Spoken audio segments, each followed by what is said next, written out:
3. Continuing with Chapter 2, Objective 2, define and spell word parts related to body structure, color, and oncology. So the first item that's on the slide is this diagram, organization of the human body. They're wanting you to put the combining form for those 4 categories that we learned in the last recording. So right above this picture in your textbook, you have a table of combining forms of body structure. On the left-hand side is the combining form. On the right-hand side is the definition.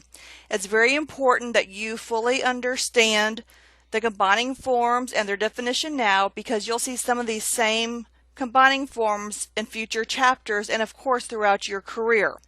Before we go on to combining forms, let's review those 4 word parts that we learned in Chapter 1. Your word root, prefix, suffix, and combining vowel. So your word root is that core part of the term. Your prefix is added to the beginning of the word to modify its meaning. A suffix is added to the end of the word to modify its meaning. And then the combining vowel is just that O, usually an O, just to ease pronunciation. And then you have the combining form, which is your word root, a slash or diagonal, and then the letter O, usually the letter O. So right now we are learning the combining forms of the body structure. This is where it gets a little bit monotonous. There's really no other way for me to present this information versus just reading it, and I apologize. So here we go. Adeno means gland. Cyto, cell. Epithelio, epithelium. Fibro, fiber. Histo, tissue. Karyo, nucleus. Lipo, fat. Myo, muscle. Neuro, nerve. Organo, organ. Sarco, flesh, connective tissue. Systemo, system. Viscero, internal organs. So as you can see, some combining forms, they just added the O after the term, such as organ and organo. All they did was to add the letter O. But then you have words like viscero, which means internal organs. You're just going to have to spend a little bit more time practicing and memorizing what that definition is. So on this slide, they're wanting you to put the combining form. And if this was a homework assignment, you have to put the slash in your combining form answer, okay? Same thing with prefix, suffix. You need to put the hyphen after the prefix or before the suffix, just like your book has it. So let's just start with cell. Your answer would be cyto, C-Y-T/O. For tissue, it would be histo, H-I-S-T/O. System would be systemo, and organ would be organo. Here we have types of tissues. There are more examples in your textbook, but on the slides we have nerve, and so the combining form for nerve is neuro. Epithelio is epithelium. Connective is sarco, and muscle is myo. Now there are lots of exercises in your textbook, and those are just for practice, and I highly encourage you doing them for practice because the answers are in the back of the book, so they will never be for homework. Before I go on to colors, there's a few other sets of combining forms that we need to go over. So now we have combining forms commonly used with body structure terms. The very first one, there's actually 2 of them that mean the same thing. Cancero or carcino, both mean cancer. Idio means cause of disease. No, the G is silent, is knowledge. Iatro, physician, medicine. Lio, smooth.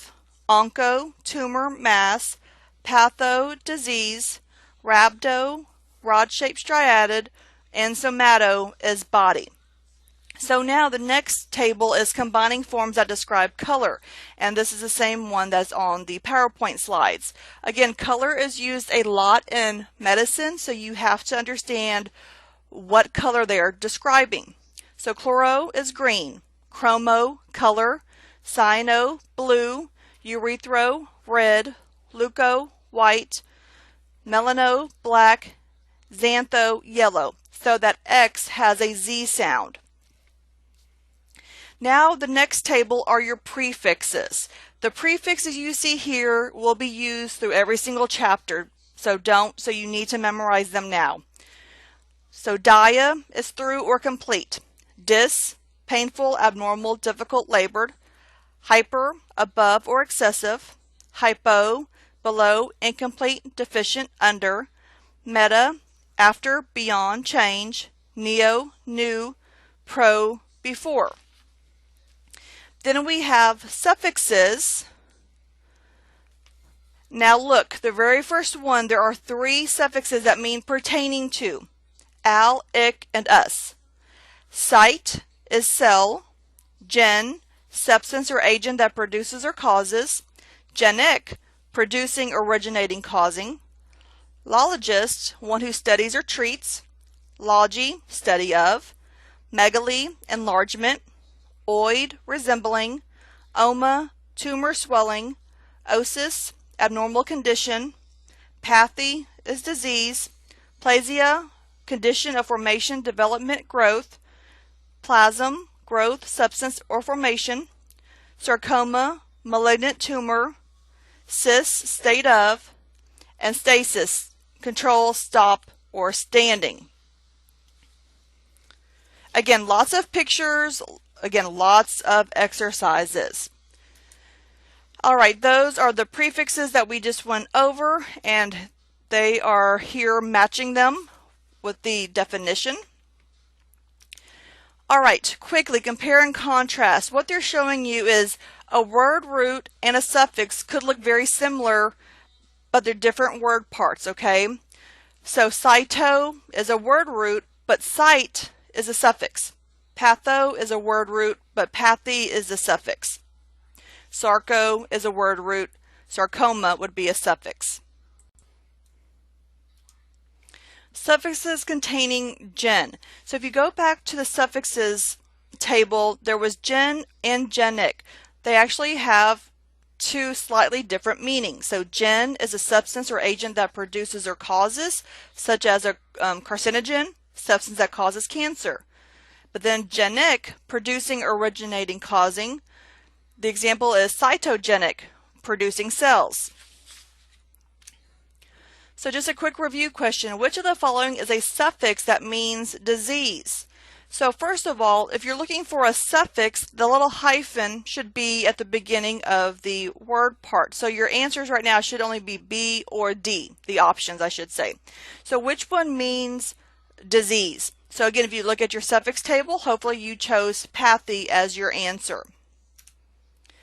In the next recording, we're going to start actually learning medical terms. So the textbook is broken down into these categories. First, we're going to learn about diseases and disorders, and then surgical procedures, which are going to start in Chapter 4, then diagnostic procedures, which will begin in Chapter 5, and then complementary terms throughout every chapter as well. Now, for all of these diseases, surgical, diagnostic, and complementary, you're going to have tables that are built from word parts and then tables that are not built from word parts, and I'll show you those once we get into the next recording.